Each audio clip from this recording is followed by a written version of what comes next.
वंदे वंदे। आज यहां पर उपस्थित हमारे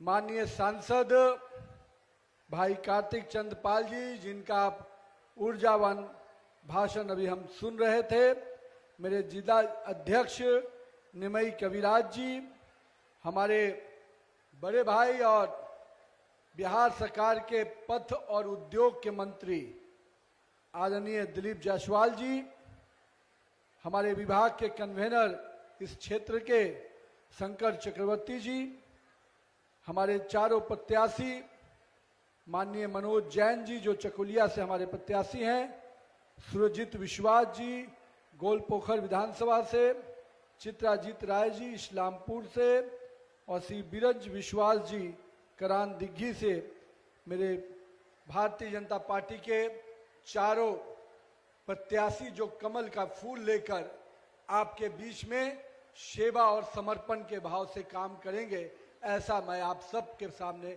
विश्वास दिलाता हूं। हमारे मंच पे उपस्थित भारतीय जनता पार्टी के अपने सभी जिला के पदाधिकारीगण, मंडल के अध्यक्षगण, बड़ी संख्या में यहाँ उपस्थित मेरी मातृशक्ति, मैं आपको प्रणाम करता हूँ। मेरे युवा साथी और मेरे अभिभावकगण और मेरे मीडिया के बंधुगण, इस स्वामी विवेकानंद जी की और नेताजी सुभाष चंद्र बोस की पवित्र नगरी को प्रणाम करता हूं। और जो आज लोग हमारे बीच में यहाँ उपस्थित हुए हैं, वो इस बात का गवाह है कि पश्चिम बंगाल की जनता ने तय कर लिया है कि इस बार कमल खिला के रहेंगे और इस अराजकता और अत्याचारी सरकार को उखाड़ फेंकेंगे। बड़ी संख्या में मेरी मातृशक्ति आई हैं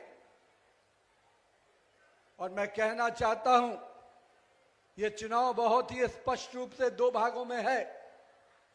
एक तरफ निर्मम सरकार का भय, भ्रष्टाचार, अराजकता और महाजंगल राज, और एक तरफ नरेंद्र मोदी के नेतृत्व वाली भारतीय जनता पार्टी, जिस पे पूरे देश के लोगों को भरोसा है और पश्चिम बंगाल के लोग भी अपना भरोसा इस नेतृत्व के साथ देने जा रहे हैं। मैं आज पश्चिम बंगाल के लोगों से आग्रह करने आया हूं कि आइए इस भय और भ्रष्टाचार वाली सरकार को उखाड़ फेंकिए और अपने नेता भरोसे पर जो कायम रहते हैं, मोदी जो कहते हैं उसको पूरा करते हैं, और वैसे नेतृत्वकर्ता नरेंद्र मोदी के नेतृत्व में डबल इंजन की सरकार बनाइए। मित्रों, ये पश्चिम बंगाल जिस पे पूरे देश के लोगों को गर्व होता था, पश्चिम बंगाल की सांस्कृतिक विरासत, पश्चिम बंगाल के खिलाड़ी, पश्चिम बंगाल के कला के क्षेत्र के लोग और मेरी माता बहनें, तो पश्चिम बंगाल में जो हमारी माता बहनें थी वो तो नेतृत्व करती थी घर का, और हम कहते भी थे कि भारत में जो बंगाली संस्कृति है वो सबसे एडवांस संस्कृति है। सबसे अधिक हमारी माता बहनें शिक्षा भी ग्रहण करती हैं, परिवार को, समाज को नेतृत्व भी देती हैं, और उसी पश्चिम बंगाल की माता बहनें हमेशा से पूरे राष्ट्र को भी एक सही दिशा में लेके चलने का संकल्प देती है। लेकिन इस पश्चिम बंगाल को, जिसका इतना स्वर्णिम इतिहास रहा है, बंकिम चंद्र चटर्जी से लेकर विवेकानंद, सुभाष चंद्र बोस, श्यामा प्रसाद मुखर्जी, उसी पश्चिम बंगाल को लंबे समय से ग्रहण लगा हुआ है। और हम कहते हैं पहले कांग्रेस का ग्रहण लगा, फिर लेफ्ट का ग्रहण लगा, और पिछले दिनों से टीएमसी नामक तत्व का ग्रहण लग गया है।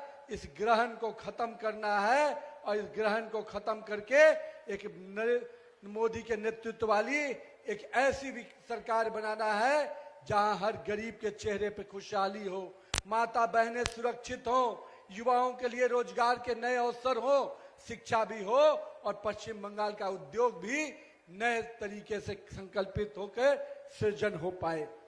मित्रों, ममता दीदी की सरकार ने इस पश्चिम बंगाल के लोगों के साथ जो सौतेला व्यवहार किया है, मां, माटी और मानुष के नारों से जो सरकार आई थी, जो सरकार चल रही है, लेकिन दुर्भाग्य है ऐसा कोई सगा नहीं जिसको ममता दीदी की निर्ममता ने ठगा नहीं। और सबसे बड़ी बात है, मां की बात करते हैं, आज मेरी मां बहनें ही असुरक्षित हैं। आज पश्चिम बंगाल की माता बहनें को संदेश खाली से लेकर आरजी कर तक, पार्क स्ट्रीट से लेकर कामधुनी तक, आप देखिए हमारी माता बहनें बेटियां कितनी असुरक्षित हैं। और इनको असुरक्षित किसने किया? मैं आज यहां पे आया हूं चकुलिया में, मैं यहां के लोगों से पूछता हूं, क्या आपके अगल बगल जो स्थितियां बदल रही हैं, जो डेमोग्राफी बदल रही है, क्या वो हमारी मां बहनों को चुनौती नहीं दे रहा है? क्या मेरी मां बहनों को अपमानित करने का काम नहीं कर रहा है? अगर वो डेमोग्राफी जो बांग्लादेशी घुसपैठ के माध्यम से इस राज्य के मां बहनों को चुनौती देता हो, अपमानित करता हो, जलित करता हो, क्या उसको सजा नहीं देंगे लोग? मैं पश्चिम बंगाल के युवाओं से आग्रह करता हूं, यहां पर बैठा हुआ एक एक शख्स से आग्रह करता हूं, अपनी मां बहनों के जो अपमान कर रहा है उसका बदला लेने का समय आ गया है। और इस बार मां को भी सुरक्षित करना है, माटी को भी सुरक्षित करना है और मेरे यहाँ के मानुष को भी सुरक्षित करने का समय आ गया। मित्रों, मैं इसलिए इस बात को कह रहा हूं, जो मिट्टी हमारी थी, जहां पे हम पूजा कर सकते थे, हम अपने सांस्कृतिक चीजों को, संस्कृति को आगे बढ़ाते थे, आज वो जमी घुसपैठियों को देकर नमाज पढ़ने के लिए दिया जा रहा है, लेकिन मेरे दुर्गा पूजा के पंडालों के लिए जगह नहीं मिल पा रही है। इसलिए मैं आज यहां पर कहने आया हूं, मेरे युवा साथियों, मेरे पश्चिम बंगाल के नौजवानों, आपके लिए यह संकल्प का समय है। अभी हाल ही में आपने सुना होगा, कांग्रेस के राष्ट्रीय अध्यक्ष ने कहा, समाज विशेष से आग्रह किया कि जब आप नमाज पढ़ते हैं तो नमाज छोड़कर भाजपा और अन्य संगठन जो हमारे आरएसएस परिवार है उनको पहले मारिए। क्या हो गया आपको? क्यों डरते हैं हम से आप? मैं आज कहता हूं, मैं आने वाले 23 अप्रैल को यहां चुनाव है, 23 अप्रैल को चुनाव है। मेरी माता बहनें, मैं आप सबसे आग्रह करने आया हूं, पश्चिम बंगाल के युवाओं से आग्रह करने आया हूं, 23 अप्रैल को अपने घर का एक एक वोट दीजिएगा।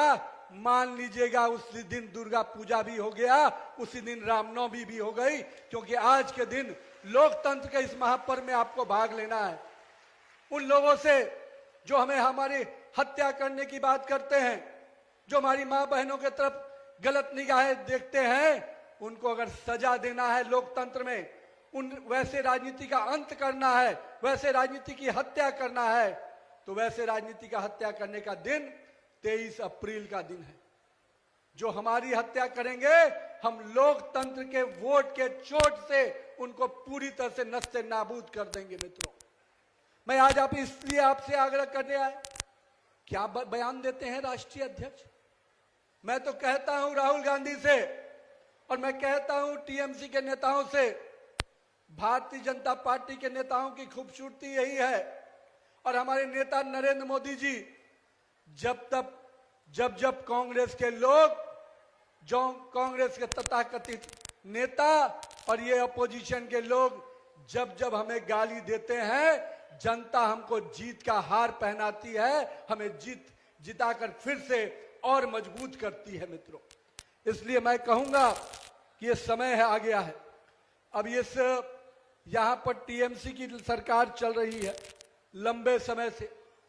आपको जानकर आश्चर्य होगा, हमारी माँ बहनों का सुरक्षा का विषय हम उठाते हैं तो उनके पास थाना प्रभारी नहीं मिलता है। 300 थाना प्रभारी से पूरा पश्चिम बंगाल देखा जा रहा है और 400 से अधिक थाना प्रभारी को लाइन हाजिर रखते हैं, क्योंकि वो उनके मन के हिसाब से नहीं चलते हैं।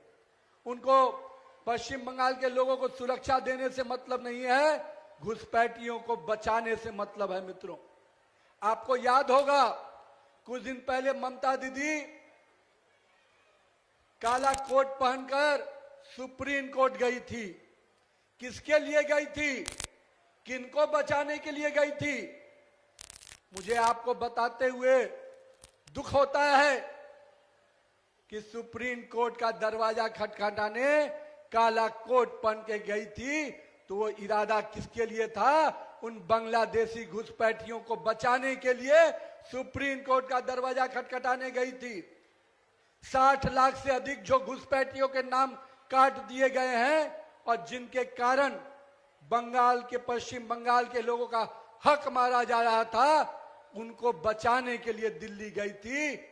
लेकिन अगर पश्चिम बंगाल के मां बहनों के साथ जो पीड़ादायक घटनाएं घट रही थी, अन्याय हो रहा था, उसके खिलाफ अगर कोर्ट जाती या अपने शासन प्रशासन से उसको सजा दिलवाती तो अपने पश्चिम बंगाल के माता बहनें उनको आशीर्वाद देती।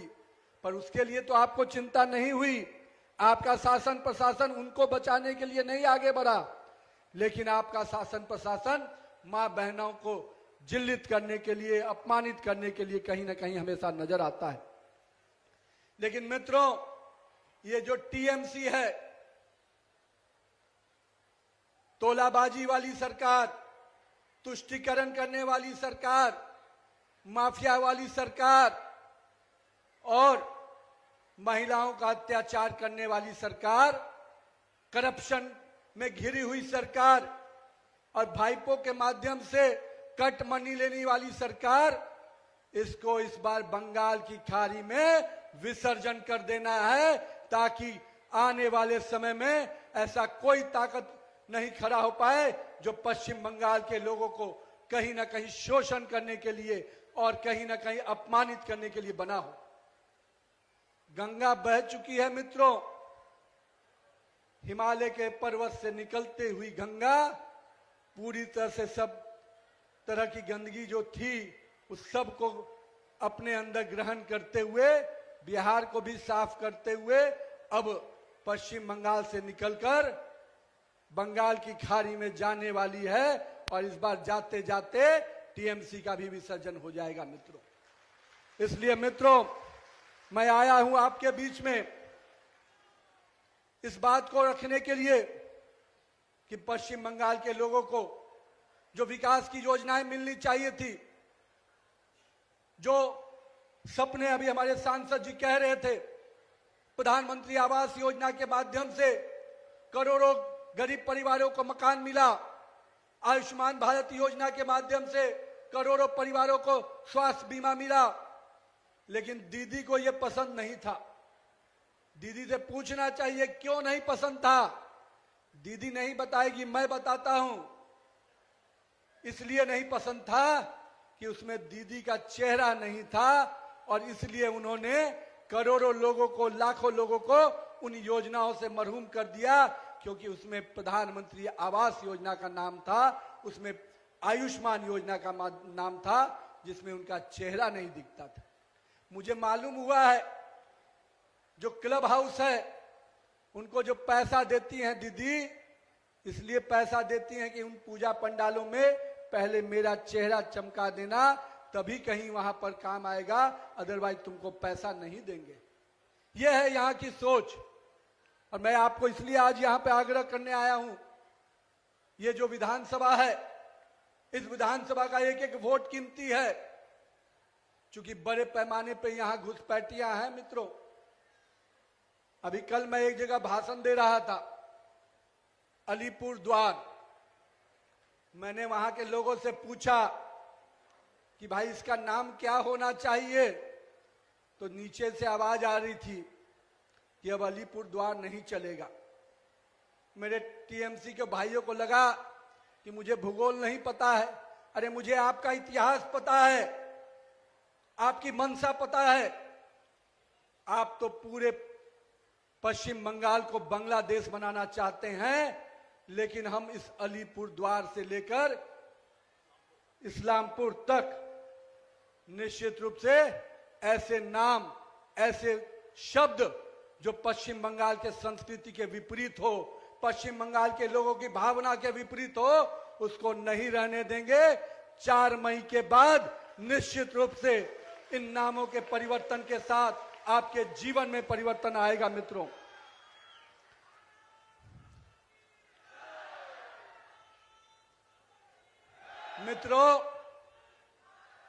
यहां के सरकार बड़े बड़े घोटाले की है और मुझे मालूम हुआ 25,000 वैध शिक्षक नौकरियों का रद्द करने का काम हाई कोर्ट ने किया, न्यायालय ने किया और उसके शिक्षा मंत्री जेल भी गए। आपको जान के आश्चर्य होगा, ये शिक्षा मंत्री के घर से 50 करोड़ से ऊपर की राशि मिली। ये किसका पैसा था? ये यहां के नौजवानों के भविष्य के साथ खेलने वाले कौन थे? हम आपको विश्वास दिलाते हैं, ऐसे लोगों की जगह जेल में होगी जो पश्चिम बंगाल के युवाओं के भविष्य के साथ खेल रहे हैं।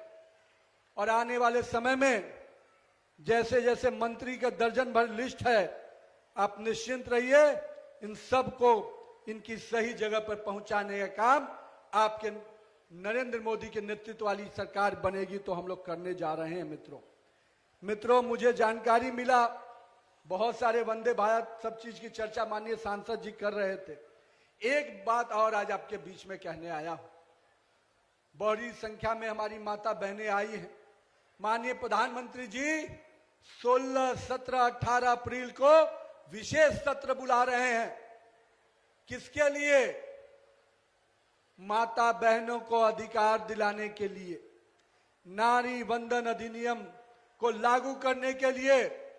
मैं अपने माता बहनों से कहूंगा, नरेंद्र मोदी ने इस देश में लखपति दीदी बनाया।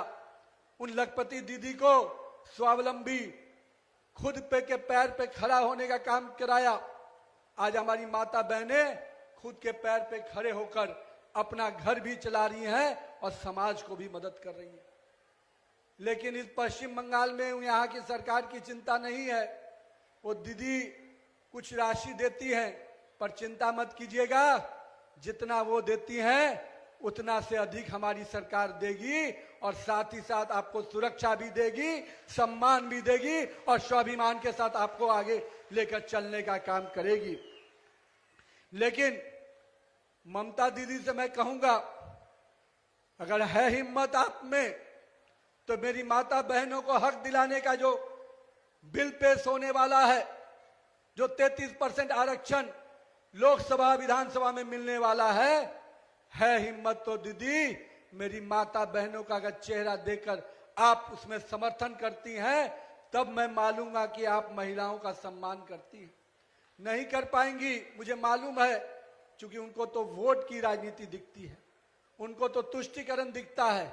लेकिन मैं आपको विश्वास दिलाता हूं, 16, 17, 18 को पूरे देश में मां बहनों की जो आवाज गूंजेगी संसद तक पहुंचेगी और 16, 17, 18 को महिलाओं को एक और नया अधिकार नारी वंदन अधिनियम के तहत मिलने जा रहा है। मित्रों, लेकिन मैं यहां पे आया हूं, कुछ योजनाओं के बारे में हमारे सांसद जी ने कहा, लेकिन मैं एक चीज और कहूंगा। आपने नरेंद्र मोदी को आशीर्वाद दिया तो कश्मीर का लाल चौक तिरंगा से लहराया हुआ नजर आता है। मुझे याद है 2011 और 12 का समय, दिल्ली में बैठी हुई कांग्रेस की सरकार कश्मीर का लाल चौक पे पाकिस्तान का झंडा लहराता था। न बंगाल में दीदी को पीड़ा थी, न दिल्ली में बैठे हुई मनमोहन सिंह की सरकार को पीड़ा थी। लेकिन मुझे गर्व है कि मेरे नेता माननीय प्रधानमंत्री नरेंद्र मोदी जी के नेतृत्व में जो हमारी सरकार बनी, अब कश्मीर का लाल चौक तिरंगे से लहराया हुआ नजर आता है। ये हमारे संकल्प को दिखाता है। 370 धारा को हमने समाप्त करने का बात कहा था और 35A को हमने समाप्त करने का संकल्प लिया था, हमने उसको पूरा किया। हमने पवित्र अयोध्या के प्रभु श्री राम के राम मंदिर निर्माण का संकल्प लिया था। लोग पूछते थे तिथि कब बताओगे, तिथि भी आया और भव्य राम मंदिर बनकर तैयार हो गया। मैं इसलिए आज इस बात को कह रहा हूं कि हमारा नेतृत्व, हमारी पार्टी जब जब जो संकल्प करती है उसको सिद्धि तक पहुंचाने का संकल्प लेती है। इसलिए मैं पश्चिम बंगाल के लोगों के साथ जो संकल्प लिए हूं कि आने वाले समय में 2047 का विकसित भारत जब बनेगा तो पश्चिम बंगाल भी विकसित पश्चिम बंगाल कैसे बने, इसका संकल्प नरेंद्र मोदी ने लिया है और इस संकल्प को भी पूरा करेंगे। बस आपका आशीर्वाद और स्नेह और समर्थन मिलना चाहिए।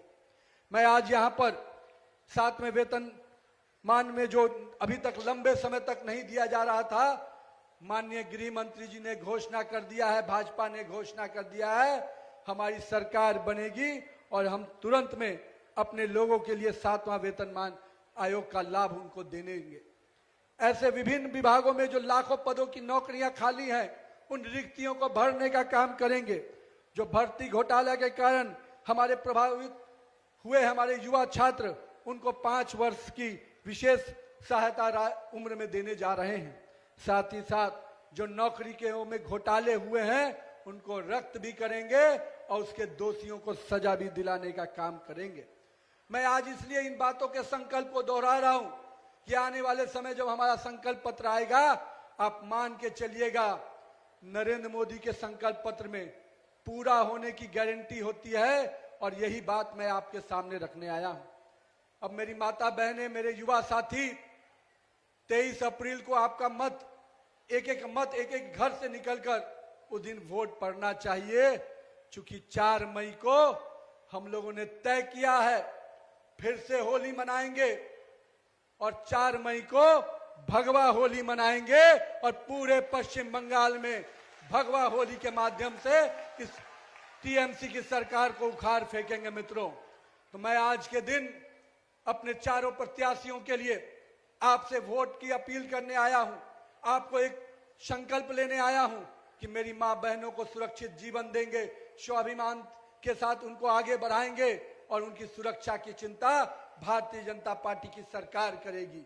मेरे युवा साथियों को रोजगार और शिक्षा के लिए बाहर नहीं जाना पड़ेगा, पश्चिम बंगाल में उनको शिक्षा भी मिलेगी, रोजगार के अवसर भी मिलेंगे। तो आइए 4 मई के दिन फिर से एक ऐसी मजबूत नरेंद्र मोदी के नेतृत्व वाली ऐसी सरकार बनाइए जिसमें विकास भी होगा, आपकी विरासत को आगे लेकर चलने का हमारा संकल्प भी रहेगा। बहुत बहुत धन्यवाद। जय हिंद। भारत माता की, भारत माता की जय श्री राम, जय श्री राम। बहुत बहुत धन्यवाद, बहुत बहुत अभिनंदन। माता बहनों को बहुत बहुत प्रणाम करता हूं, आप सबका अभिनंदन करता हूं।